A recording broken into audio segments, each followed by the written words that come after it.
All right, thank you, Philip. We ready? All right. I'm not getting any lag. Some people say they're not getting lag. Some people are saying they are. All right, let's roll. All right, so let's jump into it. This is the first lesson. Today we are going to be talking about selecting or choosing lumber and milling lumber. Mostly we're going to look at the case today. And then in later episodes, when we get to the point of, like, say, the drawer fronts, that's when we'll talk about the material for the drawer fronts, or when it's time to make the cabinet back, that's when we'll talk about selecting material for the cabinet back. But it's going to be overall a discussion of how you should be thinking about your project, the piece of furniture you're making when you go to the lumber yard and you're selecting boards, and then how to think about it when you're back in the shop and you need to begin milling. And we'll talk about a few different approaches to making a cabinet like this, depending on the material that you have available to you. And I should say that, because I've gotten this question a few times already, the idea is that in the live lessons, you'll be sitting and watching, and then in the week between this lesson and the next one is when you go out and you do the work that we've covered tonight. All right. So if you haven't bought any lumber yet, that's probably a good thing, because you're going to learn a little bit about buying lumber tonight. And then you can go out and buy it and mill it up and have everything ready to go for the joinery next week. All right. So let's get started.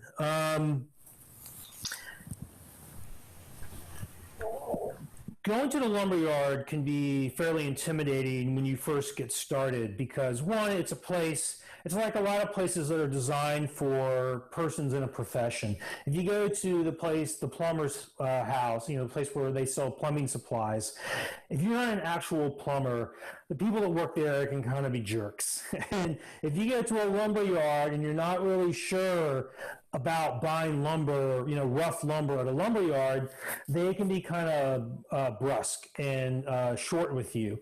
And I get that that's intimidating. I remember being a bit intimidated the first few times I went somewhere.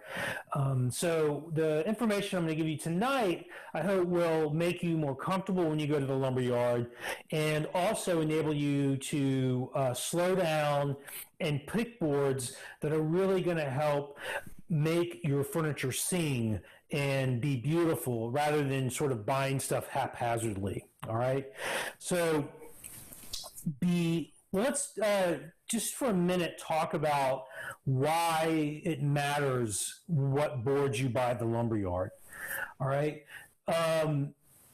One way to think about it, and this is maybe going back like to the 80s and 90s, there's a lot of figured and exotic woods used in furniture. And the reason people were using those is because the wood in and of itself is beautiful.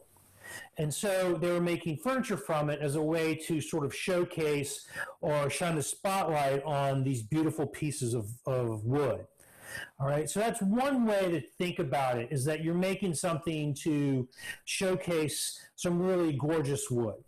And in that case, it's clear why the lumber you choose matters, because you want it to look as nice as you can. The way that I think about the material that I buy and why it matters to me what material I buy is that I want the lumber that I use, the wood that I use, to complement the design that I have. Now, my work is fairly clean and modern, and I rely on the proportions and the lines and the shape of parts to make my furniture attractive. And if I were to use lumber that in any ways created disruption or disharmony with the design, my piece would look less attractive. So you want to find lumber that's going to complement and also elevate your design. And so when you go to the lumberyard, you have to be thinking about something other than board feet. Board feet are irrelevant mostly irrelevant at the lumberyard. All right. Now, I know that wood costs money and that you are charged by the board foot, but if you're going to make this cabinet, you can't just calculate the board feet and then go buy a board that has that many board feet in it or more. Because then you're really giving up control over a large part of what makes your piece of furniture beautiful. And that's the material that it's made from. So when you go to the lumber yard, you want to be thinking about the color of the wood, the grain of the wood, and also how you're going to get parts out of that piece of wood. Because you're not just going to, or you shouldn't just, I need a piece that's 3 inches wide, so cut a 3-inch strip off, and that's right from the edge, and use that. That's not how you should be thinking about your timber. You have to see it as a raw material that has certain visual characteristics. And you have to, when you get back to the shop, you have to mill it up to make the best use of those visual characteristics. All right, so it really matters when you go to the lumber yard that you find good material. And that's hopefully what I tell you tonight will help you do that the next time you go. Or if you're already doing a good job, help you do it a little bit better. All right, so it matters. Now, before you go to the lumber yard, you need to have a plan. You don't want to show up and, in a sense, be overwhelmed by everything there or forget anything. So before you go to the lumber yard, you should already know that, A, this is what I'm making, and B, these are the overall dimensions of the parts, and these are the actual parts that I need to get out of the material that I'm buying. Because if you know that you're making a table with 4 legs, when you go to the lumber yard, you can start looking not just for a nice board, but a board that will allow you to get 4 legs out of it. And not just any 4 legs, but 4 really good legs. All right? So when you go to the lumber yard to look for material for this cabinet, you have to think about, okay, well, I have 4 sides, I have 2 dividers, I have a shelf, and I've got to make a back, and that'll help you figure out what type of grain in particular that you want to find in order to make the cabinet with. So you have to have an idea of what it is that you're making, and also specifically like, hey, these are the parts I need, and this is what I want the grain to look like on that particular part, and here's what I want the grain to look like on this other part. Because at the lumber yard, again, like I said, you're not worried about board feet. You're worried about finding parts. All right? So you pick up the first board and you see that it's got this nice wide section of straight grain. And you're like, all right, that's going to work for drawer fronts, or that's going to work for the side of my cabinets. And then you think, you measure it out. Well, is it wide enough for that? Yep. Is there enough length for all 4 sides? Yep. Okay, so that board you can use to get the case sides from. And then you might need to look for grain that's going to work to make the inside of the back. And if the board also can provide that, then you've got more use out of that board. All right, so you want to have all that sort of clearly in your mind when you go. And then when you walk into the lumberyard, you won't have to think about that on the fly. You have that already in your head, or even if you can have it written down. And so everything in woodworking, what I do is I separate out individual tasks. So that's one task I have, is to figure out what I'm making, the parts that it has, and how I want the grain to look on those parts. And I do that before I go. And then when I get there, I don't have to try to remember anything. I already know what I'm looking for, and I can start to evaluate boards really quickly on whether or not they will give me the parts that I'm looking for. All right. So another thing to think about before you go to the lumberyard is all the different ways that you can mill material to get what it is you're looking for. And that might inform whether or not you buy 4-quarter stock, 5-quarter, 6-quarter, 8-quarter, or 12-quarter. Because there's a lot of different ways you can mill it to get what you want. Now, I use a lot of straight grain. So we're going to be doing that in this class. And straight grain typically comes from a couple of different places on a board. On a flat sawn board, the kind that when you look at the end grain, you see arcs going through the end grain. On a board like that, you usually find straight grain on either edge. So if you want straight grain, you can look for a wide board that has nice straight grain along the edge, along the outside edges of the face. Another way to get it is flat sawn boards typically have straight grain on their edges. So you could look for 8/4 stock, and that would give you 2-inch wide strips of straight grain. Now you might think, what am I going to do with that? And I'll show you that a little bit later tonight. And the same thing would go for 12/4. It would be 3-inch wide strips of straight grain. So you have to think about, do I want to, this case side is 7/16. So do I want to buy a 4/4 board and just mill it down? Or do I want to buy an 8/4 board, resaw it, and get my sides out of an 8/4 board? So you need to think about what you'll be doing in terms of milling. That will also inform what type of stock you look at when you get to the lumber yard. All right. So that's, I guess that's everything that you should have in mind before you head out to the lumber yard, right? It's know what your parts are, know what kind of grain you want on your parts, and how are you going to mill things up to get that type of grain. You need to know those different options, and we'll look at some of those tonight. And then finally, don't worry about board feet. I know it's hard not to do that when furniture making is a hobby for you, and everyone right now I know is living on budgets because of the pandemic, and I understand all of that. So as best you can, don't worry about board feet. The way I think about this, what I tell myself is that this piece of furniture I'm making, like this wall cabinet, is going to be in my house for the rest of my life. And if I have to spend an extra 50 or 70 bucks to get really good material for it, I'm okay with that because of the long-term goal that I have in making this piece of furniture. All right.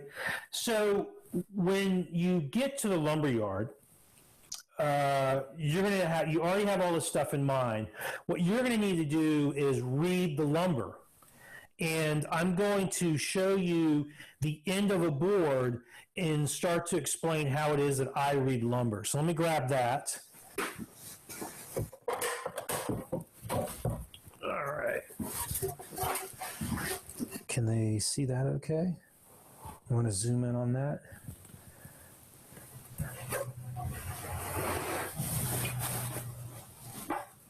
Is that in focus? Mm-hmm. All right, so what I have here is a piece of 8/4 cherry. And when you go to the lumberyard, most lumberyards you're going to find the material laying flat and stacked up. Sometimes it'll be vertical and leaning against the wall. But usually it's stacked in flat stacks.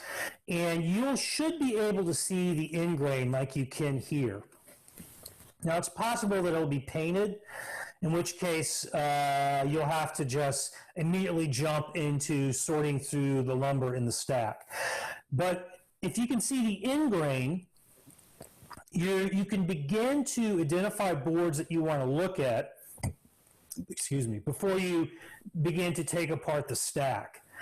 And you'll see this is a flat sawn board. So you see how the grain runs through it in an arc, all right?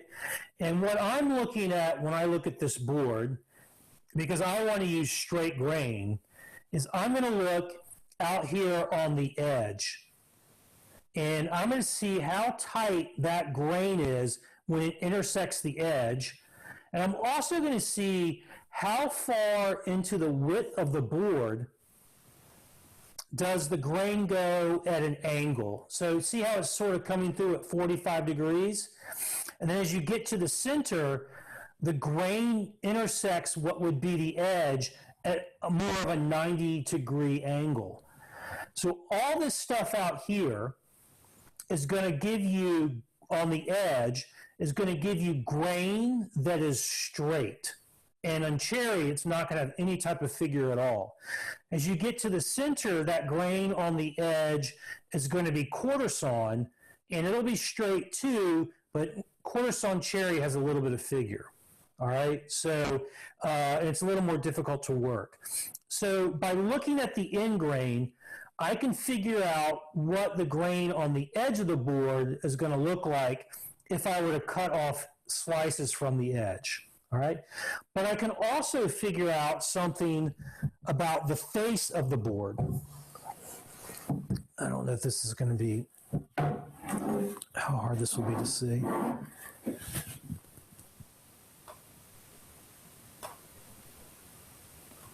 So anywhere that grain was kind of running at 45 degrees on the edges, up and down the edge of that board, it's going to have straight grain like you see here. But at the high point of the arc of the grain, so basically in the center of this board, it's going to be a cathedral grain on the face like it is here. So just by looking at that end grain, you have an idea of what the face of the board looks like.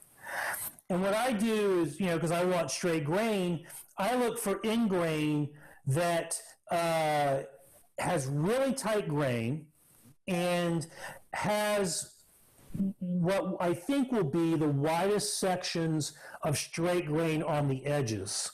All right, if I'm going to use on the face of the board, if I'm going to use the face of the board in making a cabinet side. If I'm going to use the edge of the board to make up a panel, then I look to see how tightly it intersects at the edge. So that's the first thing I do when I go to the lumberyard. I read the end grain, and I identify 5 or 6, 7 boards that I want to look at in particular. And then I start to take the stack apart because it cuts down on how much time you're spending just looking at every single board, which gets a little disorienting. Now, that doesn't mean you shouldn't keep your eye out for something amazing as you're digging through the stack, but by looking at the end grain, you get a better sense of what's in the stack and where you want to look. All right, and I even will measure across and be like, okay, well, I see that this edge of the board is 5.5 inches wide, and it's all rifts on there, or it goes through at about 45 degrees. That means it's going to have like 5 inches width of straight grain. And I know, well, hey, this cabinet's only 4.5 inches wide. I should definitely look at that board because it might have exactly what I need for the case. All right, so again, I'm not thinking about board feet. I'm thinking about parts, and I'm thinking about grain. And that's what I'm concerned about. All right. Now, the other thing, as you're looking through a board, or looking through the stack of lumber to keep in mind, is that the edges given to the board by the sawyer or at the sawmill are not the final word on how that board can be used. They're really just suggestions. So a lot of times, especially if you're making a frame and panel door, you want the grain on the frame and panel door to be parallel to the edges of the frame, whether it's the stiles or the rails. And if you buy a board where the grain is running slightly not parallel to the edge, you can always recut it so that the grain is running parallel to the edge. All right, so you want to keep that in mind, that you can always cut up the board and create new edges so that the grain runs the way that you want it to. Now, if you find a board where the grain on the face is running 45 degrees across the face of the board, do not buy it. It's a crap board and you don't want it. All right? So keep that in mind. And then finally, something that is really important, lumberyard etiquette. If you unstack a stack of boards, restack it neatly, and restack it in a way, if possible, so that the top course of it is level, and that they can restack stuff on top of it. Doing just a little bit of stuff like that goes a long way to winning over the staff at a lumberyard, and they will be more friendly with you as a result. Now, a few other things that I think about when I go to the lumber yard, in addition to what I've already told you. One, if you need more than one board for a piece of furniture, try to find stuff that's similar in color at the lumber yard. All right, and you'll most likely end up in similar in color after you begin to mill it and as it ages. Two, if a board is beautiful, has great grain and color, but it's twisted, really don't buy it, because after you mill it, it's just going to want to twist again. If it's cupped badly, it's going to cup again. And if it's bowed really badly over its length, it's going to bow again. And the only way around that bowing, if you're going to make really short parts out of it, then it's probably fine. But the more length you need out of it, the more problematic that bowing is going to be. So keep an eye out for those, twist, cup, and bow in a board, and try to avoid boards that have it any one of those three badly. If it has all three of it, don't buy it unless you want firewood. All right. Do we have any questions so far, Joseph? Yeah, Jeannie asked, so will I have to laminate a few pieces to get the grain I want? It's possible. We are going to talk about a couple of different methods or approaches to making the case of this cabinet. And I will show you both how I would get it from like the edge of a flat sawn board, and how I would get it using a technique that is commonly called rip and flip, where you cut strips off the edge, lay them down, and glue them back together. So I'm going to show you both of those tonight in case, so when you go to the lumber yard, you have two different options on how to approach it. I think that's what Jeannie's asking. I think so too. Yeah. Yeah. Nodding yes. Okay. I hope, Jeannie, you're doing well tonight out on the West Coast. I taught Jeannie in another class. Any other questions before we move on? Phil says 3-me, but I don't know what that means. I don't know what that means, Philip. British lingo for something. British lingo. All right. Well, if there aren't any questions on that end, I kind of feel like I'm probably have missed out on some things that I think about when I go to the lumber yard. All right, so here's something. You need to be able to identify figured boards in the stack. All right? The board that I bought, and I know Joe was with me when I bought it, and I know he didn't know this, but I knew it. I knew the board was figured. And you can tell because what creates figure is that the grain is on a normal board runs along like this.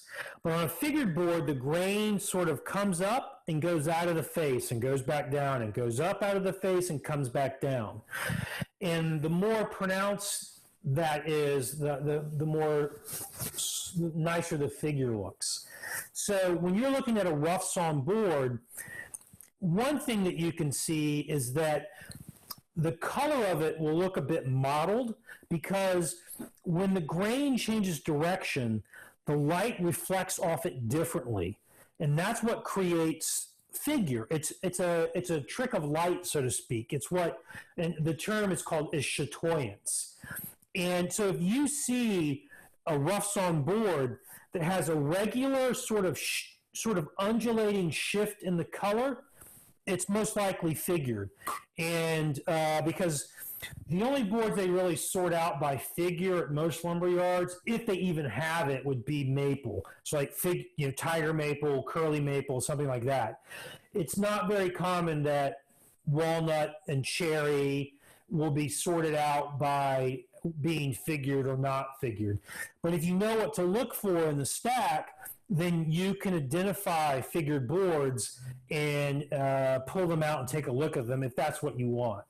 Now, cherry is typically just has a subtle figure, and we'll be able to see some of that tonight because the board I bought has a very nice subtle figure.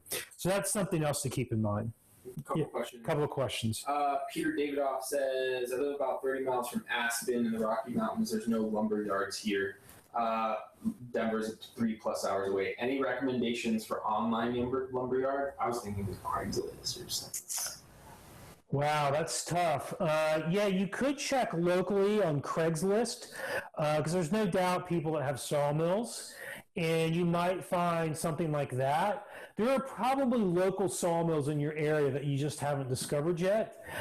But purchasing material online. Some people said Woodworker's Source, but that's the first time I've heard of that. Yeah, Woodworker's Source is somewhere to go. If you're going to be buying lumber online, you might so the best place to go, I think, is Irion, Irion, Irion Lumber in Pennsylvania. Now, they do have a minimum order, but I promise you that every single board that you get from there will be fantastic. It's a lumber yard for furniture makers. So it might be a little more expensive, but you're only going to get really nice boards. And that's probably the safest thing online. That's why I would not want to buy online unless I could see the photographs ahead of time. So you might also check places on the West Coast like Cook Woods, which is in Oregon. Then there's they have a place in Salt Lake, a place in Berkeley, and I think it's called MacArthur. I know they have an elephant as their logo, and I think it's called MacArthur. But search Hardwoods, Salt Lake City, and it'll be one of the places show up, or Hardwoods, Berkeley, California. They have other locations out in that part of the country as well. It's a really big lumber yard. They should be able to get you what you want. Edgar asks, what are some tempting species to avoid? Tempting species. I'm going to answer this personally. I do not use exotic woods at all, except for little accents like pulls. So avoid exotics. They're a pain in the butt to work. They can be they can be an irritant.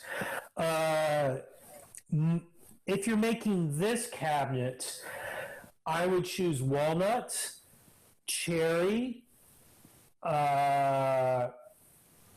Douglas fir would look nice. Because of the Endgrain drawer fronts and the material we're using for that, those are probably the woods I would use. If you're on the West Coast or somewhere near the West Coast and you can find madrone would be a beautiful wood. If you have access to sizable pieces of apple, you should mail that to me, and then go buy some cherry and make this cabinet out of cherry. Just send me an email about that.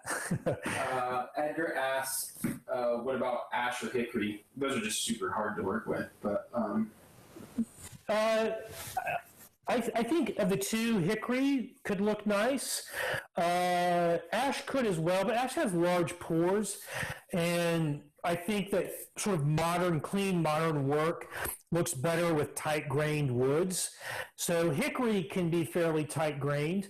Of course, I would prefer to use hicra rather than hickory, but I'm from the South, so ash could look nice, but again, the pores are really big. I have to see the particular piece of ash. Another wood that could work well, especially in Colorado, is what is it called? It's sort of the same color as cherry. I'll think of it. Alder. FFF says, what about air dried versus kiln dried? Okay. And also aspen, quaking aspen in Colorado should be readily available. It's a beautiful wood, and it would look okay. It would look nice for this cabinet. Alder. Alder is the wood that looks like cherry and is abundant out in that the Colorado part of the country and out in the west. Air dried versus kiln dried. Well, if you go to a lumber yard, it's almost certain to be kiln dried, unless you go to a specialty place. Kiln dried is fine, but typically kiln dried hardwoods, and at least in the last several years, have what's called case hardening. So if you resaw them, they will bow out really immediately. And you're going to have more wood movement issues with kiln dried material. So you would have to keep that in mind and mill your boards up more slowly. Or if you're resawing, allow for thicker stuff to begin with so that you can mill it down and keep it flat. In my experience, air dried lumber either doesn't move or moves very little after you begin milling it. So it's more stable because it's dried more slowly, and so there's no tension created in the wood as it dries. In kiln drying, if it goes too fast, does create tension in the fibers, and then when you cut it, that tension gets released and the board starts to move in funny ways. The other advantage of kiln dried woods, and this is just our air dried woods, this is especially the case with walnut. Usually the color is better. When you buy walnut at most lumber yards, not only is it kiln dry, but it's also steamed, and the steaming evens out the color so that you can get more yield from a board. But air dried and unsteamed walnut is gorgeous. It is beautiful. And if you could find it kiln dried and unsteamed, that's good too. The big difference, I would say, is workability between the two. But with some species, it might also be in the color. That's the things that I would look at. Air dried, a little bit harder to find, though. All right. Anything else, Joe? Phil says, what about Purple Heart? Yeah, Phil's hilarious. Yeah. Everybody knows how I feel about Purple Heart. It's an exotic wood. Don't use it. It's the same with bloodwood. All right. I once bought a piece of bloodwood. That crap was so hard. I never made anything out of it. It was just it was unworkable. Really? Unworkable. Yeah. All right. Let's move on. How are we on time?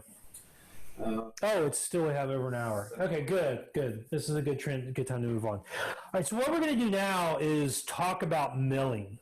And I will demonstrate some milling to you, but I'm not going to go through the entire process of milling up boards just because it will take too long. It'll be loud, and I want us to make sure that we get what I want to get through tonight is all the way to the point where, I mean, for me, milling goes all the way to cutting things to their final dimensions. And I would like for us to get that far tonight. Okay? So I'm going to put this board out of the way. And Joe, let's move the cabinet.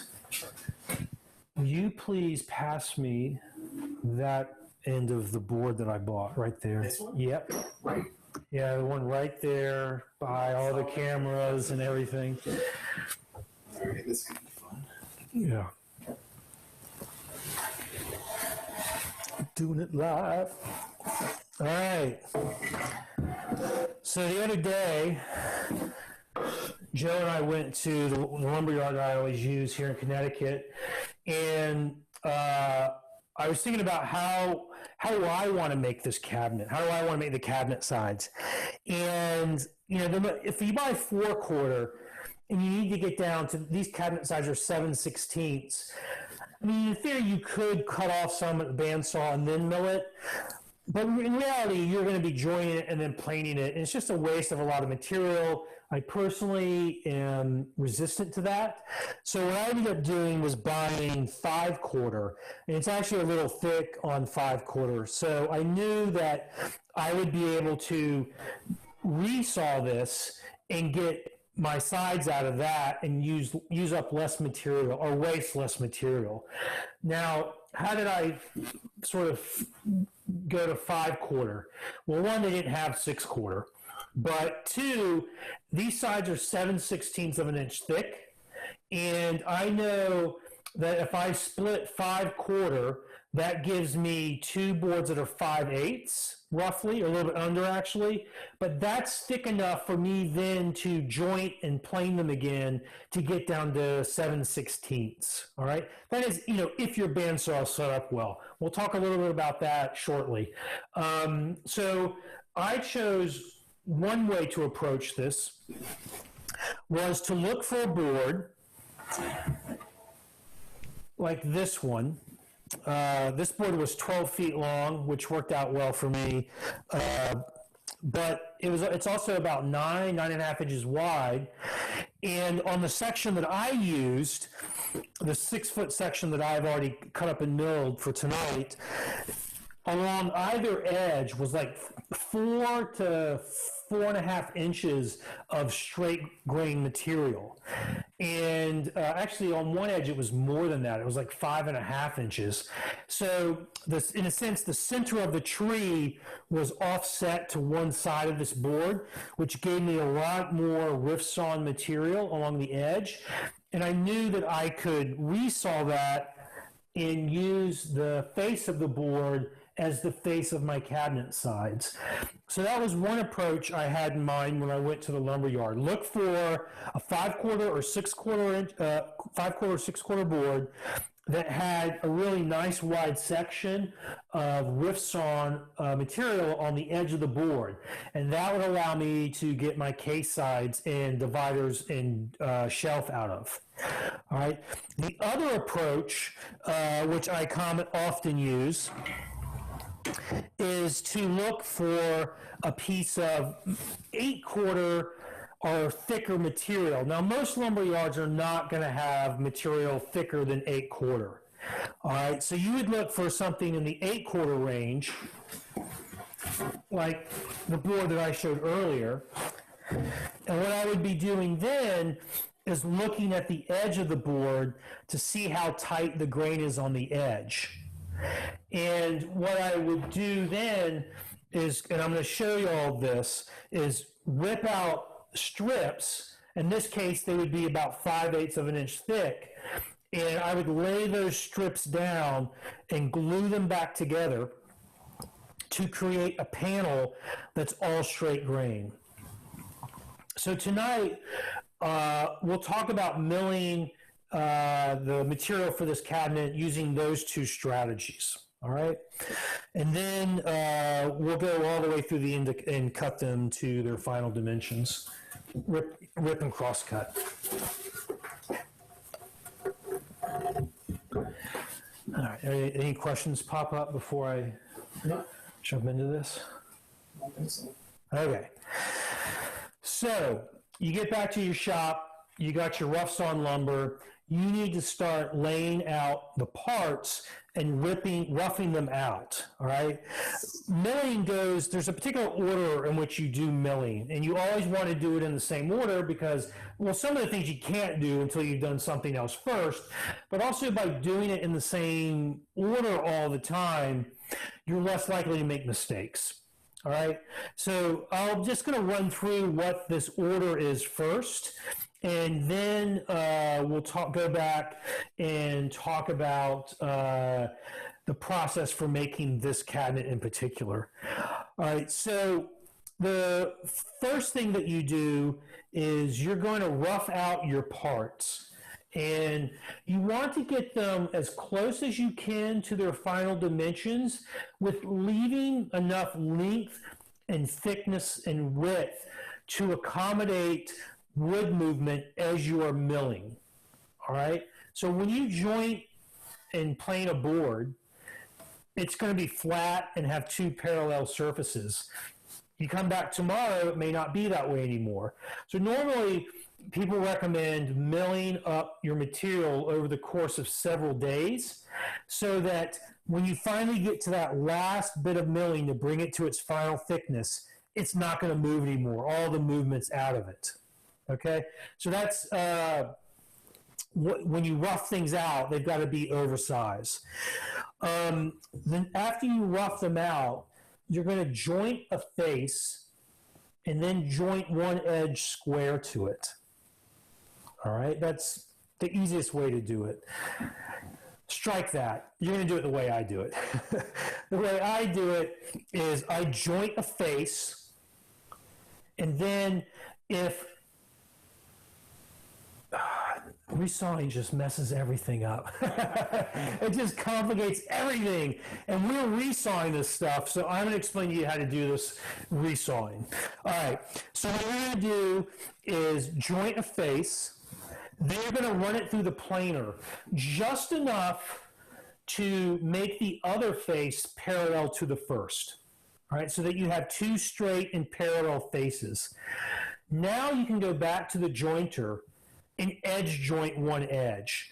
And the reason I wait until after I've planed is that sometimes when you joint that first face, in order to edge joint it, you would have to run the edge grain in the wrong direction across the cutter head, and you'll end up with tear out. So to avoid that and not to have to figure out, if I do this face, then I'll be able to edge joint, or if I do that face, just face joint, run it through the planer, come back, and then edge joint it. All right? When you're resawing, the other reason to face joint and then plane the other face parallel to the first one is we're going to resaw and just make two boards. After I've done that, both of my boards have a jointed face, and now I can go right back to the planer.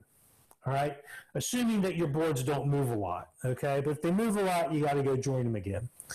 All right, so rough out your parts. Joint one face, plane the other one parallel to it. Edge joint it, then resaw them, and then you're going to plane them to their final thickness. For me, final thickness means a little bit thicker than final thickness because there's going to be machine marks on them. And if I want 7/16 in my completed cabinet, I'm going to leave about a 32nd of an inch heavy. That way I can hand plane the inside of or do the surface prep on the inside of the cabinet before I glue it up, and then do surface prep on the outside, and by the time I'm done, I'm right on 7/16. Whereas if you go to 7/16 and then do all your surface prep, you'll be thinner than 7/16 at the end. So again, these are the kind of things, this is where we're starting to see how you think about making furniture if you make furniture all the time. You think about things, how surface prep, how you have to factor that into the milling process so that you have parts the correct thickness when you're done with your surface prep. All right, any new questions? Jeannie says, why are the case parts 7/16? Why not half inch? Because 7/16 looks nicer to me. Yes, 7/16 looks the right amount of delicate for this cabinet. And yeah, that's why. It has to do with the visual weight of the edge of the cabinet when it's hanging on the wall. And so 7/16 is just enough thinner than half inch that the cabinet looks lighter. And there's less visual mass to it, which I like delicate work. So that's why it's 7/16. All right, after you plane it to thickness, then you rip it to width and then cross cut to the final length. And then you're ready to start making joinery. All right, so over the next hour, or roughly an hour, we're going to walk through that process, and we'll also talk about the rip and flip technique. Okay. All right, and we'll also talk about storing your parts in between time in the shop. Now, roughing out. This was the one thing I wasn't sure about. We have an hour, which is plenty of time that we could actually do this. So what I'm going to do now is I'm going to actually start working, and I'm going to rough out the a piece for the cabinet sides, and we'll go through a bit of the process for doing that. I'm not sure how far we'll get, but we might get to actually resawing. All right. So most people have a chop saw in their shop. I'm not most people. And if all I'm doing is just a little bit of work like I would be for this cabinet, I would actually use a handsaw at this stage. So let me grab my handsaw and my tape measure. There it is. Now Joe's starting to freak out because I'm going to be places where there's not a camera. We got it. All right, so here's how I would think about this case. It's 9 inches wide and 20 inches tall. That's a combined 29 inches of finished length that I need for 2 sides. And why do I say 2 sides? Because I'm going to resaw this 5/4 inch board, and I'll get a side in the top from one, a side in the bottom from the other. So that's 29 inches. Now, you can't just cut the 29 inches. You need to account for waste and also for snipe. I just cut snipe off, so that's what I'm going to do. So I'm looking at maybe 36 inches of length is what I need to start from. And what I'm going to do is cross cut my board, make it 36 inches long. And then I need it to be, if the finished width of depth of the cabinet is 4.5 inches, then I'm going to start probably at 5 inches. So I'll cross cut the 36, and then I'll rip it at the bandsaw down to 5 inches. And after that, it would be the jointer, planer, and then resawing. All right. So let's do that. Now you got to check for things. The end of a board, and it comes from the sawyer and the sawmill, is probably going to have some checks in it. So look for checks and add that in. If I'm adding 7 extra inches, I'm okay with a short check, which is what's here. So I'm going to go to 37 or 36 rather.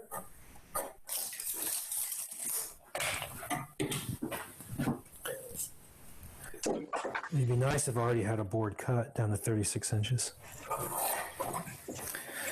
Where's someone to do that kind of work for me? All right. You might be able to take it outside. Would you take it outside right now? What I normally do is get up on a stool and put my knee up on top of it. I stole your stool. They have the white one. You got it?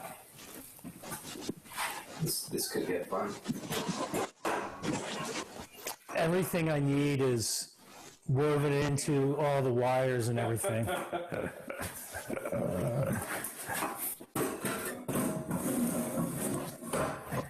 right. No questions, anybody? This works really well in the winter. In the summer, I go outside.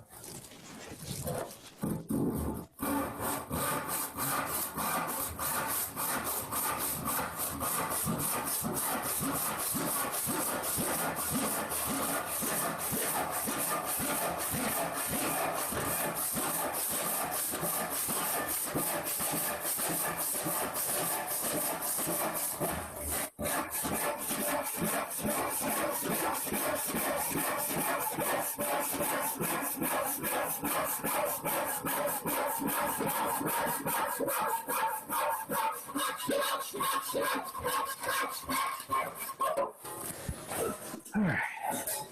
Just like my great-great-grandpappy did it. Except he would have been doing it by mutton tallow, burning mutton tallow somewhere in the shop. All right. So I've got my 36-inch long board, and It's so funny, the grain at this end of that 12-foot board was not as good as the other end, which is why the other end's already cut up. But I'm going to be taking 5 inches off of the edge here. And again, this is all the roughing out stage. All right. How we doing, Joe? Any questions in the transition? That board looks like it has like cupping. Is that about the limit that we should look out for? All right, so this board, let's look at, see if we can show how much cupping it has. That's about 1/8 of an inch. I don't know if you can see the light. Yeah, see that? So it's about 1/8 of an inch. But this board is almost 9 inches wide. And I'm only going to be using 5 inches off the edge. So if I just look at the first 5 inches or so, the cupping is probably going to be about half of that. So it's only roughly 1/16 of an inch, maybe even a little bit less. So the section that I'm using does not have much cup. And so it is fine.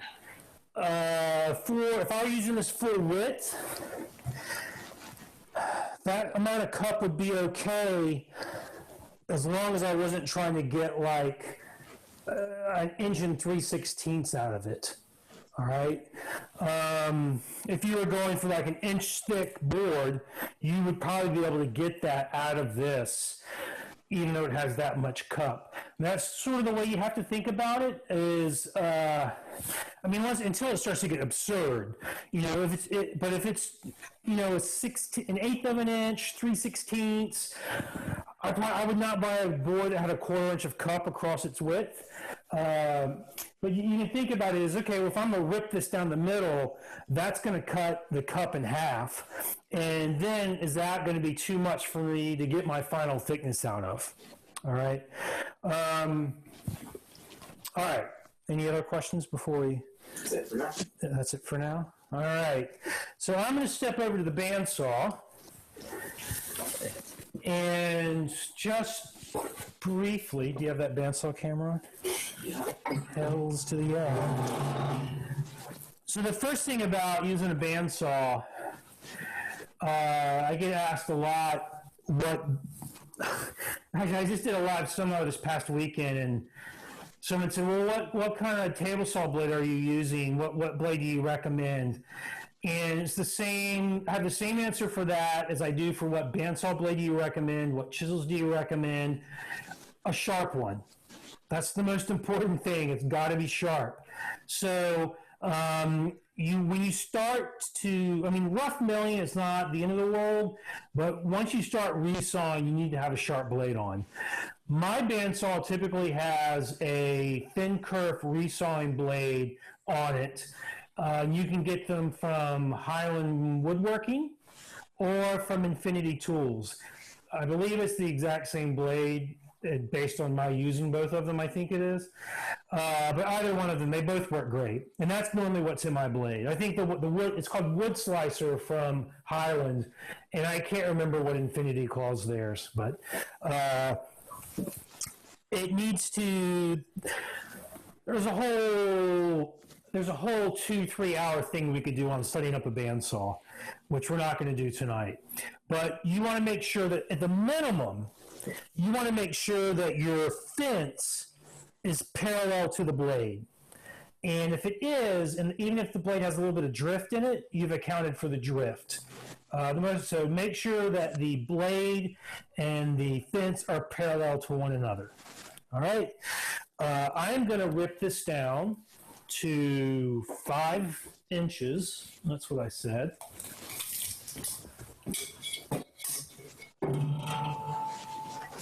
At one point in time, there was a tape measure on this bar here, but it was coming up and it kept cutting me.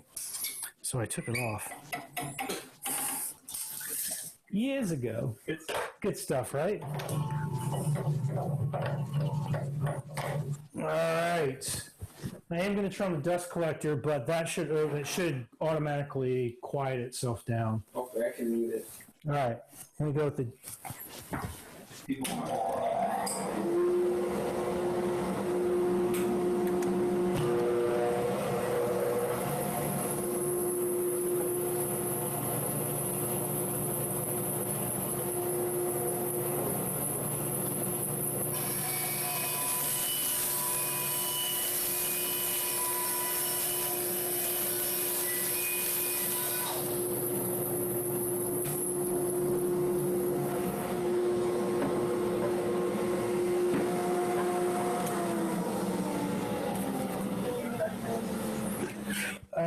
Yeah. All right, so cross-cut, rough width. This board will give me all four sides of my case. When it comes up, so milling up material for this cabinet, how much should you do and when? Because of how we're going to do layout and things like that in the next episode, you should, between now and then, mill up to final thickness and width, in length, the 4K sides, the dividers, and the shelf. So in this particular case, we're going to do all of those structural elements at the same time. All right? You're not going to mill up material for the drawers now, and you're not going to mill up materials for the back now. All right? There's no need to mill them up and let them sit around. Just for the structural elements of the case. All right? And why you want to have the shelf and the two dividers now will be explained before we end tonight. All right? All right, so this now is ready to go to the jointer and begin that stage of the milling process. I think that what we will do is I will mill it on the jointer, and then we'll skip ahead to resawing using a different piece of material. And what I want you to do as I'm doing this is, you're not going to be able to hear it. What's that? The joiner. A lot of people think, often people will say, some people will say that doing stuff with just hand tools requires more skill than doing it with machinery and power tools. And that's false. It's just that machinery and power tools require a different skill set than hand tools do. Machinery and power tools give you feedback and can tell you just as much about the material as hand tools can. And when I'm jointing, that's when you really start to learn about the particular board that you're using. You'll find things out about, that you didn't realize at first, like, oh, the grain switches right here. Or it's really dense here, but not as dense there. You'll start to figure those things out.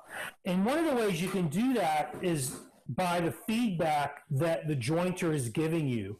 It might be tougher to push it over the cutter head here than it is there. But also, the joiner will give you feedback and let you know when the board is flat and straight. And that's in two different ways. One will be through the sound that it makes as you are jointing. The more material that you are taking off, in a sense, the deeper the sound is going to be.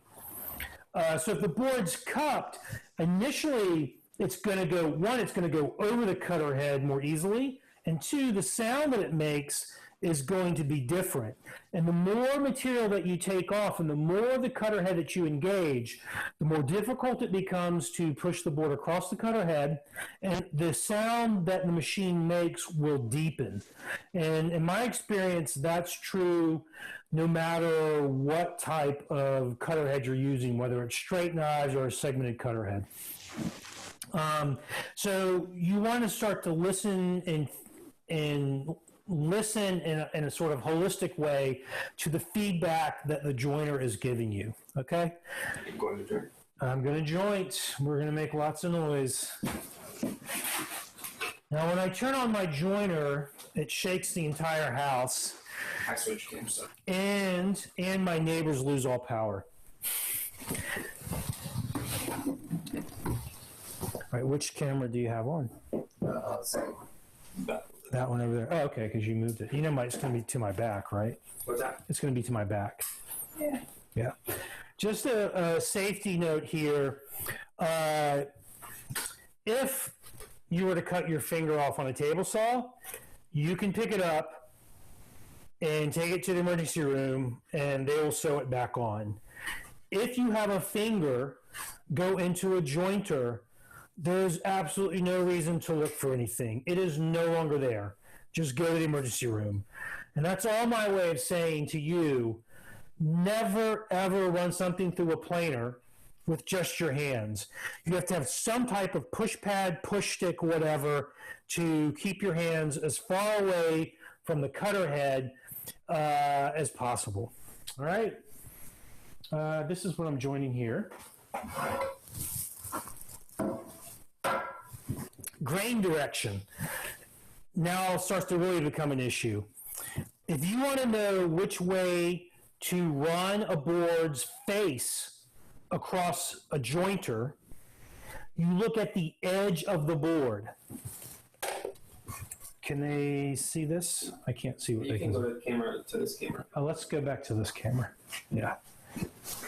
So if you look at the edge of this board, are they going to be able to see this? Yeah. All right. There, it's filled. You can see that the grain, it's high as it runs from this end out this way, it gets lower. So it's higher here and lower back here. If you run the cutter head like this way, it's going to be like petting a cat from the tail to the head. It's going to pick the grain up and make the board angry. If you run the cutter head this way, in other words, if you run it across the cutter head this way, it's going to lay the grain down and you're going to get a smooth, happy board. All right? If you were to turn it around and run it the other way, it's going to lift the grain up. So you look at the edge grain, and you always plane high end goes in first, and you plane towards the low end. When you need to do the edge grain, you look at the face grain, and you do the same thing. You start at the higher end of the grain, and you work towards the lower end. All right, so you have to read the grain here. Segmented cutter heads, you can sort of get away with not paying attention to the grain, but it's a good practice to get into. All right. We are ready then, right? Yeah. Wondering which back shot everybody has.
Oh, man. I just ruined a dust collection hose. right, so that's done. That thing's a beast. And now what I would do is run this through the planer to bring this side, this face parallel to this one, and then edge join it. And then I would head over to resaw it. I got 2 questions for you. Sure, go ahead. Jamie says, how do you decide which way to join when the grain changes direction? Lesser of the 2 evils? Yes. Try it one way and see how bad the tear out is, and then try it the other way. Yeah, but I try to avoid boards that are like that, you know? So when I'm picking lumber and laying out my parts and knowing, okay, I'm going to get this part from there and that part from here, try to avoid that, you know? So that, again, that goes back to, it's kind of crazy, like, you have to be thinking about joinery and milling and even finishing when you go to the lumberyard and pick things out, because you can avoid that problem at the lumberyard altogether by knowing, okay, this board is great, but it switches grain right here, and I'm not going to be able to make all my case parts out of it if I buy it, because it's going to be a pain in the neck to deal with that. So let me look for another board and avoid that problem altogether. All right. So it really is. I mean, I know this professional furniture maker. This guy Hank Gilpin in Rhode Island. You know, he's probably in his 70s now, and he makes amazing furniture. And he has assistants in his shop. The one thing he won't let them do is mill lumber, because he says it's too important to let them do. So picking out lumber is something there's almost no one that I would let do that for me, because you can avoid problems like that, but there's the whole issue of grain and color and things like that. And then milling is something I would have a hard time giving up, because when you're roughing out parts and milling them, you can either create problems for yourself down the road or eliminate problems for yourself down the road. So that's how I would handle that problem. Was that Jimmy? That was Jane. James, sorry. And then Jake says, looks like you jointed the cupped face first. Yes, I did.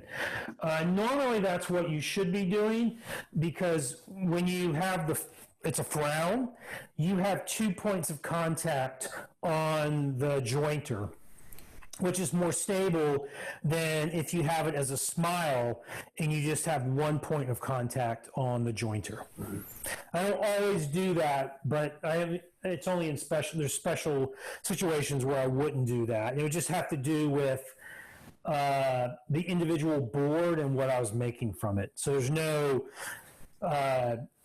rules that I could give you to tell you when to do one or the other. It's more a case-by-case basis. All right? So bandsawing, resawing, right? Yeah, sure. All right. We got 8:23. We got to speed things up a little bit. So here's a few things to keep in mind when you're resawing. 1, I already told you, use a sharp blade. 2, make sure your bandsaw is set up properly, and at the bare minimum, that means that the fence and the blade are parallel to one another. Now, maybe this upcoming week, I can make a quick video that shows you how the process I use for ensuring that the blade is parallel to the blade, and I'll pop that in the milling lesson on Thinkific, and you can watch that and see how I do that. So setup is important. 2, you want the fence that you're using, the height of it, to be matched to the height that you're resawing. Now, the board can be 1 inch to 2 inches above the fence. That's fine. But anything above that, and it becomes problematic. And also, if you're resawing something kind of short, like 2 inches thick, then you would want, I have an auxiliary fence that is only about 2 inches tall. And I use that fence to resaw things like 8-quarter boards when I want to resaw on the 2-inch thickness part. Duncan says, hell yeah to the bandsaw setup. Okay, Duncan. All right, Duncan wants it. And then I was thinking about this when I was jointing too. It's the same with everything in the shop, body mechanics. You have to understand or get good at how to move your body through the motions of jointing and resawing. And jointing, you can just leave the camera like that. Especially if it's something like 3-4 feet long, you have to be able to move that whole distance and do it smoothly. And that will result in a better joint. So much of woodworking is about body mechanics and doing things in a way that's, one, comfortable and safe, but two, also produces the results that you want. And if the wood is moving through a cutter head or a blade or whatever, and sort of in a herky-jerky manner, the cut that you're getting is not going to be as good as if it's moving through there smoothly. So when it comes to resawing, you also want to move it through in a continuous, smooth feed rate and not stop in the middle and start again, because that's going to produce a cut that's not as good. All right. Let's do this. I think I have it set up to... All right, so now we're at the stage where you're either going to be resawing, say, a 5-quarter board to make 2 boards out of it, or you're going to have a thicker board and you're going to be doing the rip and flip. All right, so let's talk about that before we actually look at resawing. Normal resawing, like as I would do for this board, I would just now cut it down the middle and create 2 boards that are 5 inches wide and like 5/8 of an inch thick. All right, that's normal resawing. The rip and flip technique, trademark, actually didn't give it that name. So rip and flip, this board is actually, it was actually more than 12-quarter. And so the face, this was the face of it, and this was the edge. And rip and flip, what you do, sorry, Joe. You take the board and you make new boards by ripping them off the edge, like this. All right? And then, for this cabinet, which is only 4.5 inches deep, I will take 2 of them and glue them together like that. And now I have a wide board that is all straight grain and the width that I need it to be, or it's actually a little bit wider. So you want it, that's the basic rip and flip. Now, in order to do the rip and flip, what I've done here is face jointed it, then planed it, and I normally plane this. So let's say if this case was 5 inches deep, what I would do is buy a piece of 5-quarter, mill it down to 1 inch thick, and then I would rip my strips off and use 5 of them to make the case sides. All right. In this case, I could have gone, I maybe would have gone with the 5-quarter down to 1 inch, but I probably would have made them a little bit wider so that there were 4 boards making up the 4.5 inches. Which would have been 4 and 1/8, an inch and an eighth each. All right. So I normally take it down to the thickness that I need the boards to be to get the final thickness width of the panel. And then I edge joint it, go to the bandsaw, cut off that piece, go back to the joiner, edge joint it again, bandsaw, cut off that piece. Edge joint, bandsaw, edge joint, bandsaw. Now these 4 pieces now are all jointed in a sense on the same face. It's on this face here. This one's jointed there, this one's jointed there, this one's jointed there, this one's jointed there. And you could open them up like this to create a book match. But the problem with a book match is that the grain on one board face of the one face runs in the opposite direction as it does on the other one. So when you run this through the planer, you're going to get, in the joiner, you're going to get tear out on one board but not the other. All right? The smarter way to do this is by doing what's called a slip match. And that's when you slip one board to the side of the other one and you glue them back together. The advantage of this is that now the grain on the 2 faces here on the bottom run in the same direction, and the grain on the 2 faces up here run in the same direction. And so you'll be able to run them through the joiner and planer and not get tear out. If you think back to what I said about chatoyance and how that is an effect of grain direction and how light reflects off the grain, you'll also be able to figure out that if you book match and the grain is running in opposite directions, the chatoyance of those 2 boards is going to be different. One will actually be darker than the other one, depending on where you're standing and where the light's coming from. So that panel is, especially if it's multiple boards wide, is going to have a striped look to it. But if you slip match it and all the grain is running in the same direction, then they all have the same chatoyance. And instead of looking like a lot of individual strips glued together, it's going to look like a single board.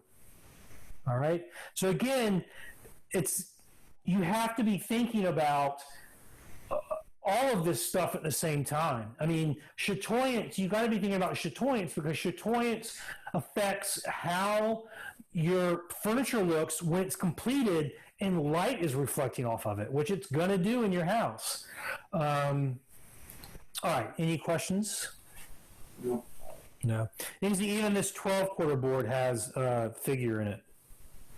I'm not a big fan of using figured wood, but I have the worst luck that all the boards I pick out turn out to be figured, even though I'm not trying to get that. All right, so if I were doing the rip and flip, after I rip these boards out, they're 5/8 of an inch thick right now. The next thing that I'm going to do with these boards is I'm going to edge glue them like this. And these are just for the top and the bottom and the sides. I'm going to edge glue them like this, and I'll have 2 boards, and then after the glue dries, I'll joint them and plane them down to their final thickness. And I'm going to do the same thing for the shelves and the dividers. All right, so that's one of the ways I'm making this cabinet. I'm using the rip and flip technique, and at the end we'll have 2 cabinets to look at and see how my choice about the material that I used and how I milled it affects the completed look. All right, spoiler alert, they're both going to look freaking awesome. And then Philip Morley down in Texas is going to make one using some wormy pecan, which I believe is his favorite wood. And it's going to look awesome. All right. Let's talk about the other method. Like I said, what I would do at this stage is resaw this into 2 boards. Then I would run it through the planer. Yeah, we've got 24 minutes roughly. I'd run it through the planer down to their final thickness, a little heavier than 7/16. All right, let me move this stuff out of the way.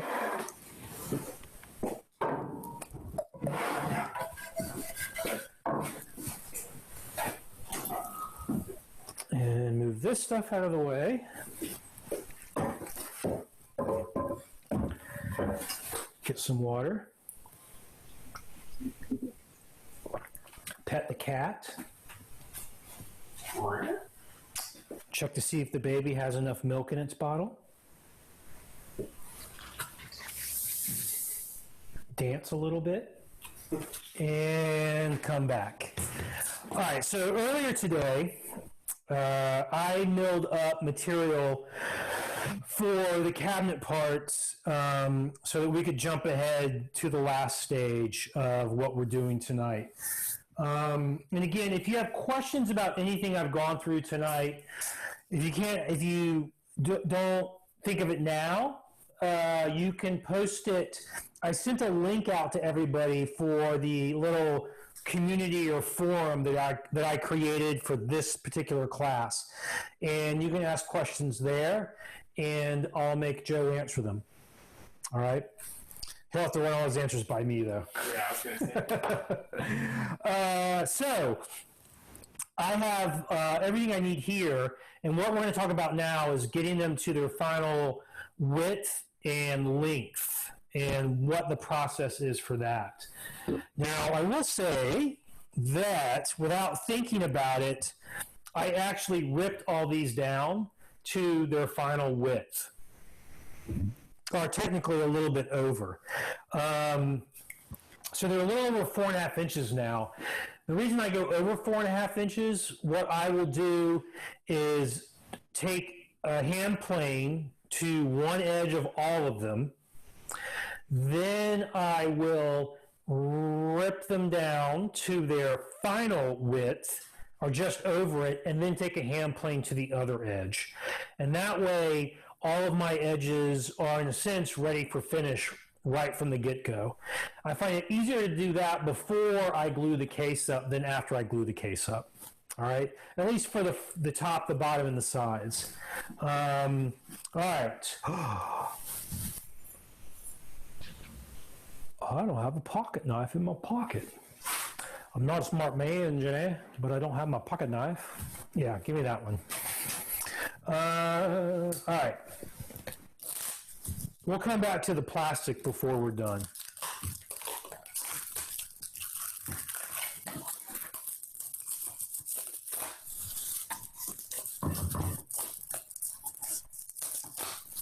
I have to use this knife in the opposite direction as usual because I bought it in Australia.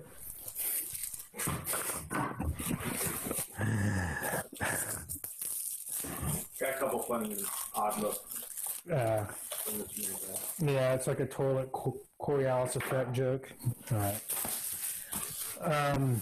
That's the one downside about doing these things online. You just have no idea about what people are doing. Like, not that anyone ever laughs at my jokes anyways. Okay. I'm gonna... All right, so what I have... Oh. So here I have my two sides, my top and my bottom. Those are all milled to the same thickness. And then I have a board that's a little more than 5/16 for the dividers. And then a board that's just over 1/4 inch for the shelf. And this is the stage where you should be at. All these things should be right just a bit thicker than their final thickness. And that's, again, so that you can do surface prep later.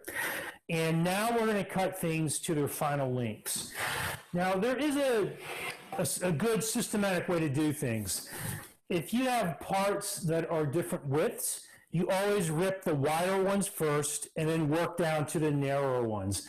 That's because if you make a mistake and rip something too wide, it's not a big deal. But if you rip something too narrow, it is a big deal. And in theory, you do the same thing with lengths. You rip you cross cut it the longer stuff first, then work your way down to the shorter stuff.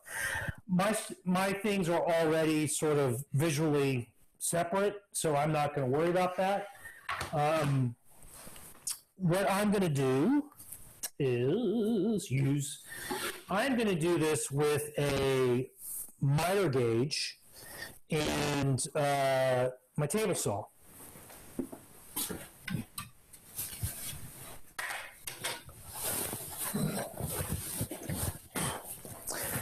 Now we want this cabinet, when we glue it up, to be square. And the first step to making it square is to ensure that the two sides are the same length and that the top and the bottom are the same length. All right? In order to make that happen, you need to use a stop block of some sort, rather than measuring and marking and cutting to your mark, because you'll never get them the same length that way. So we're going to use, my miter gauge has some stops on it, and that's what I'm going to use. Joseph. Yeah. I guess we could just skip the dust collection on this. Yeah, because I'm standing right here. Yeah. All right. I need some way to measure. So I'm going to use a rule. I always use a rule and never a tape measure for this.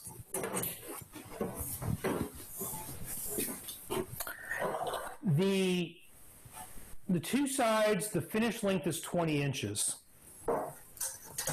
I've got this set up so that it's zero clearance over here. They can't really see that.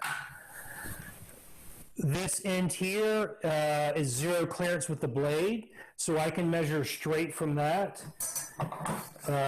Let's see. So I'm going to get this rule.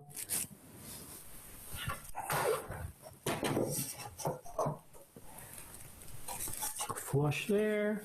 But here's actually, so here's a little secret. I don't know if this is really a secret. It may just mean that I'm not as fussy as other people. Do these two sides need to be exactly, precisely, engineer grade 20 inches? No, they do not. They need to be the same length. Both of them need to be, that's the only thing that matters. So if it's 20 and a 64th, or if it's 19 and 7/8, it doesn't matter, really. You know, if it was 15 inches, yeah, that would matter. But as long as it's in that neighborhood of 20 inches, it's fine. It's more important that they're the same length. So the process here, now these, I believe, are 23 and a half. So I can cut off about 1.5 inches. If you have snipe on your board, you want to try to get rid of not all of it, as much as you can. Now these I did. Okay.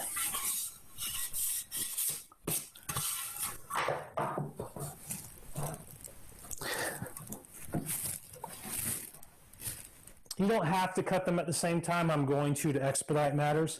The first thing we're going to do is square up one end, drop the stop, flip them around, and then cut them to length. This is, all right, blade is high enough. I'm going to forego the dust mask too, so I look pretty.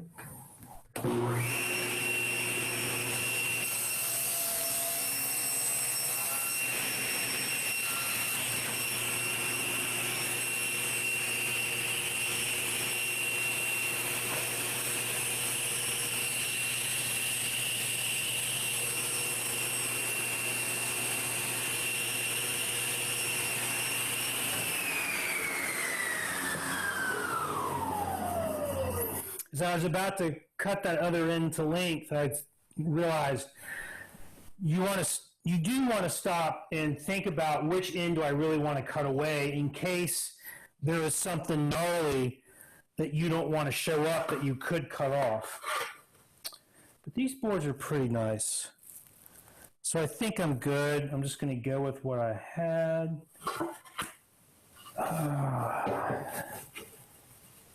Anyways.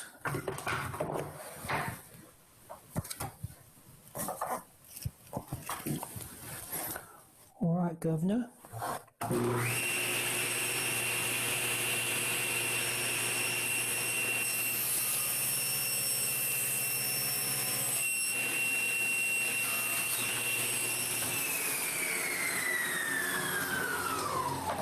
So my two sides are cut to length. And just to assuage any fears I might have right now, They are the correct final length, or at least correct enough. So those are the same length. Set those to the side. Now we're going to cut the top and the bottom, the two dividers in the shelf, all the same length. This will make all of the joinery for the dividers and the shelf much easier if we cut everything the same length now. Why that is, you'll have to wait till next week to find out, but trust me on this. Cut them all to the same length using the same stop block. All right?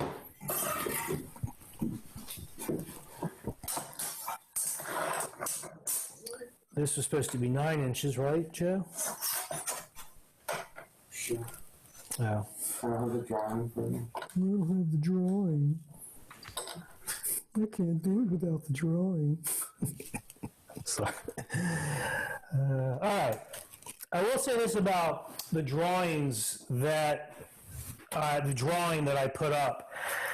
I kind of left it sparse intentionally to help you no longer, if you are reliant on really super detailed plans to get away from that, everything that you need to know to make this cabinet is right here. These are the only dimensions you need, and there's not that many of them. It's the overall height, the width, how tall the drawers are, and where the shelf is. After that, making those drawers, it's all going to be made to fit. It doesn't matter how tall, it's like you make it to fit. So that's something we'll always just talk about as we move along. All right, so let's cut these to length.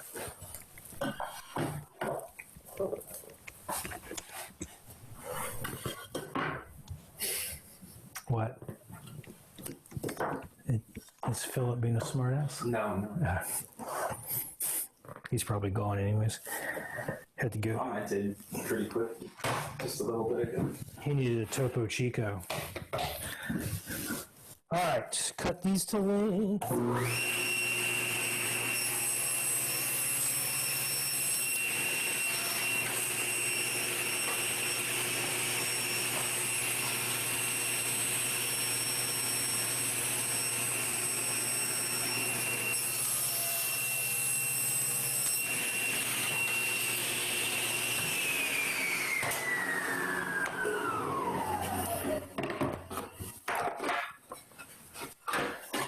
Now I need 2 dividers, 2 dividers. So everybody like the tight shots. You getting tight shots there, boss? Andrew says, wait, they sell Topo Chico in the far north? No, they don't. I've been to Texas enough, though. The people pay lots and lots of money for tap water in a glass bottle. Just kidding, it's a joke. All right, let's get going.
All right. Josh wants to know, before we head to the lumber yard, is there anything we need to know about the drawer parts or front veneers? Okay, yeah, I guess so. The drawer parts, I'm going to make mine out of basswood. You could, I probably shouldn't do that, that looks kind of weird. What's weird is this? I'm going to make mine out of basswood. You could make them out of poplar. You could, don't make them out of poplar. You could make them out of white pine, eastern white pine. You could make them out of ash. You could make them out of cherry, the box parts. So you want to get material for that. I prefer to use straight grain material for all of that. One, it helps with some wood movement issues, but also it just looks nicer. So get something for that. The Endgrain veneers. What I used, and I think that we're going to use for this one, is Douglas fir. I once found leaning in a corner, hidden away at the lumber yard I go to the most, like a 12 or 14 foot long, 2-inch thick, 6-inch wide piece of old growth Douglas fir that is so figured, even the Endgrain has figure on it. And I might use that, but then again, I might not, because that's a little unfair. Not everyone has that. If I don't use that, what I'm going to use is a piece of kiln-dried hemlock 2x6 from Home Depot. So you could also go somewhere like Home Depot or Lowe's or Maynard's or whatever weird home center you have in your little weird part of the country, or overseas like Bunnings in Australia, whatever, and get a piece of softwood. And you want to use softwood for the Endgrain veneers because the difference in color between the early wood and the late wood is way more pronounced than it is on a hardwood. And so the hardwood Endgrain will not have the same effect that a softwood Endgrain does. I'm glad you asked that question because I was not thinking about that. I will tomorrow, because it's not going to get done tonight, I promise you that, that tomorrow I will put another thing in the lesson for choosing and milling lumber about what species of woods to use for the different parts. My pools are made out of ebony, but you could also make them out of cocobolo, walnut, ebony,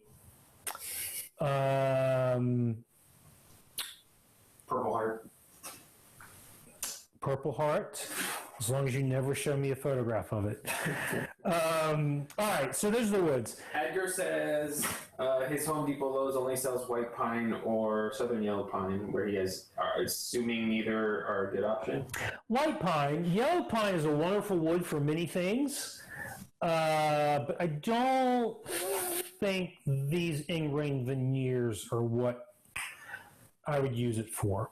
But I haven't, even though I'm from the South and I grew up using yellow pine for everything, I really don't remember well enough what the Endgrain would look like to say. And also, for the Endgrain, you want it to be flat sawn so it has that arc in it, because we're going to take advantage of that arc to create that visual look that I have on the drawer fronts. That visual look as opposed to that visual smell. All right, so let's wrap things up. Start to wrap things up now. Storing your parts in between sessions in the shop. There's two trains of thought about this. There's one way, and then there's the right way. So the old school way is to sticker it, to stack and sticker it, and the idea is that you let the air circulate around it, thinking that the wood movement will equalize and everything will be fine. In my experience, that never happens. In the better method that I have learned, I did not come up with this, but I learned from Mike Pekovich when I worked at Fine Woodworking, is to wrap everything in plastic. And if you, while you're at your Maynard's or your Bunnings or your Home Depot or Lowe's, There used to be one called like the Flying Scotsman or something like that. So, and anyways, you can buy like this shipping plastic, and you want to wrap it around everything tightly. And the thinking behind this, and it does, it does work. In my experience, it works, is that instead of allowing air circulation, air movement, and moisture transference, you eliminate it. And by eliminating it, the wood doesn't move and cup or anything. And in my experience, that is 100% completely true. So after you mill your stuff up, you can wrap it up. And I've been told by a guy that owns a local school here, and I think that's who Mike got the technique from, that like a lot of the techniques that float around New England right now, a lot of them sort of have their ultimate source, this guy named Will Neptune, who went to the North Bennett Street School. So I'm going to wrap it up really nice and tight, and I normally don't worry about the Endgrain. It seems to be fine. Oh, I was going to say, so the guy that owns this local school told me that he's had stuff wrapped up like this for months, to a year or more, takes it out, and it's perfectly flat. So in my experience of leaving stuff wrapped up, like in this case for me, until next week, it's going to be fine. Brian wants to know, why doesn't it move when you remove the plastic? When I remove the plastic, I'm going to cut my dovetails and glue it up, and then it's not moving. So that's why. When I'm making boxes, something that I can mill the material for and glue up in a single day, if not a couple of hours, I don't worry about letting anything sit or anything. I just mill it up and put it together. Once you have joinery holding it together, it's most likely not going to come apart. I would say more than most likely. There's very little chance that it will. Some boards might blow apart the joints through wood movement, but then that board was going to cause problems no matter what. So it should not, if you take it out, you get your joints cut, and you get it all glued up within a couple of hours, you should be fine. But you can take it out, cut your tails, wrap it back up. Next day, go out and cut your pins, wrap it back up, and then go and glue it all together, and it should be fine. Now, if you live somewhere, this is my experience in this part of the country in New England. In another part of the country, it might be different, especially if you live in Colorado and you order material from Irion Lumber in Pennsylvania, you might have some issues with wood movement because it can be really, really dry in parts of Colorado. Didn't you say you live near Aspen? I don't remember. When I was teaching in Colorado 2 summers ago, milk paint, the first coat of milk paint was drying in about 15 minutes, as opposed to an hour to an hour and a half here. And that's because it was so much drier in Colorado. So that's all I got to say about that. Any other questions right now, Joe? That's it. Really? For now. How many people are watching? 4. 50. I guess everyone else is going to watch it on the delay. All right. So no other questions live? We got a few minutes, so I'm happy to take questions now. Got 1 minute. We can go a little bit longer than 1 minute. We did start late. Yeah, well, sorry. But I don't think there's anything else for me to talk about. There was one question about, will you make a list of tools that you are going to use so we can get them when we go to buy wood? Okay. Yeah. But you don't literally mean you're going to go and buy a table saw. You can't possibly mean that. Maybe you do. So people apparently think this is hand tools, is Isabella. Kirby says, how did you get that joiner to the second floor? I love that everybody thinks this is the second floor. Like, Yeah. Yeah, no, a lot of people are asking. So my idea about my thoughts on the tools is this: you don't have to do things the way I'm doing them. And then what I intend to teach you and want you to take from this is not when I talk about cutting dovetails, it's not really going to be about the specific technique I'm using. It will be some about that, but it's really going to be about how do you cut good dovetails no matter what technique you're using. So the stuff that I'll be focusing on, you'll be able to apply whether you're using all hand tools or you're using a table saw or you're using a bandsaw and a router. The only place it probably won't apply to is if you're using like a Lee dovetail jig. Like a handheld router type jig. So I can put down all the tools I'm using. I can also, right now I'll tell you that I'll be using a jointer, a planer, a table saw, a bandsaw, my router table, and various hand planes and chisels probably. And that's what I'll be using. There are alternative methods to do everything than the way that I am doing them. And if you have a question, say, hey, I can't cut dovetails on the table saw. Help me cut them some other way. I'll help you. Now, I can't take a day and teach you via Zoom how to cut them another way, but I can give you advice on how to do it, what tools you will need, and also maybe point you in the direction of a good article at Fine Woodworking to go read. But I can put a list of the tools, but I did just list them all, really.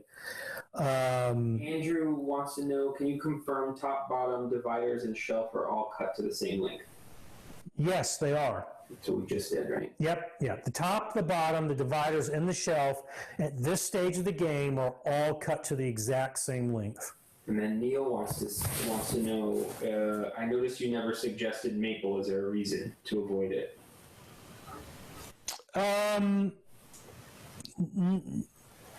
For me, it's an aesthetic choice. It's not a working properties choice or something like that. Aesthetically, I find maple to be a bit cold in its look. And I also, given that we're using softwood Endgrain, which is will be lighter in color, I kind of would worry about how well it would look sort of surrounded by maple. So that's why I didn't suggest maple, but you could use maple if you want to. Did that cherry look like that when it started? Like the one that we just milled? Yeah, cherry typically looks like this when you mill it. And this cabinet is probably in the neighborhood of 10 years old. So it's aged to a really nice color. And it also was only finished with shellac. So the shellac didn't really give it much color. It's mostly aging. And if you want cherry to look its best, you just let it age. And before you know it, it'll be 10 years. Charlie wants to know the back panel it's also made of cherry. The back panel is a very thin piece of plywood with shop sawn cherry veneers on the front and the back. And we will talk about making the back in a future episode. Yeah. George, speaking of future episodes, George Adams says, will there be another drawing for the drawer box, or do you want us to take the measurements from the assembled case? The second thing, right? Once the case is made, you will make the drawers to fit the case. And so even if I were to give you dimensions, they may not apply by the time you've made your case. The one thing that we will talk about, and I'll talk about this when we make the drawers, is how deep to make them. Because that dimension isn't really affected. Well, it's a little bit affected by how deep your cabinet is, because if you make yours a little bit deeper than mine, you're going to want to make your drawers a little bit deeper. But I'll talk about, instead of like the actual dimension, I'll say, okay, well, you need to leave this much space for a stop and this, that, and the other thing, and how to figure out how deep to make the drawers rather than give you an actual dimension, which I think is more useful to know. And hi, George. I've taught George before too. Anything else tonight? How minutes after this class is over will Matt go for a beer? How many minutes after this class is over until I go for a beer? Less than one? I mean, his house is next door. Yeah, it's a 5-second walk into my kitchen. And Joe and I we're gonna celebrate. What's that? I said, yeah. What about Joe? Nobody asked Joe. Joe gets nothing. That was from Jeannie too. All right, cool. I think that's it. Is that it? All right. So again, you can continue to ask questions online, and I will answer them as quickly as I can. Next week, we will meet back again at 7 o'clock Eastern Time, New York time, on Wednesday night, and we will be talking about dovetails and dados. All right? In the meantime, like I said, I will do a video to show how I make my fence parallel to the blade on my bandsaw. I will post a list of suggested wood species for the cabinet.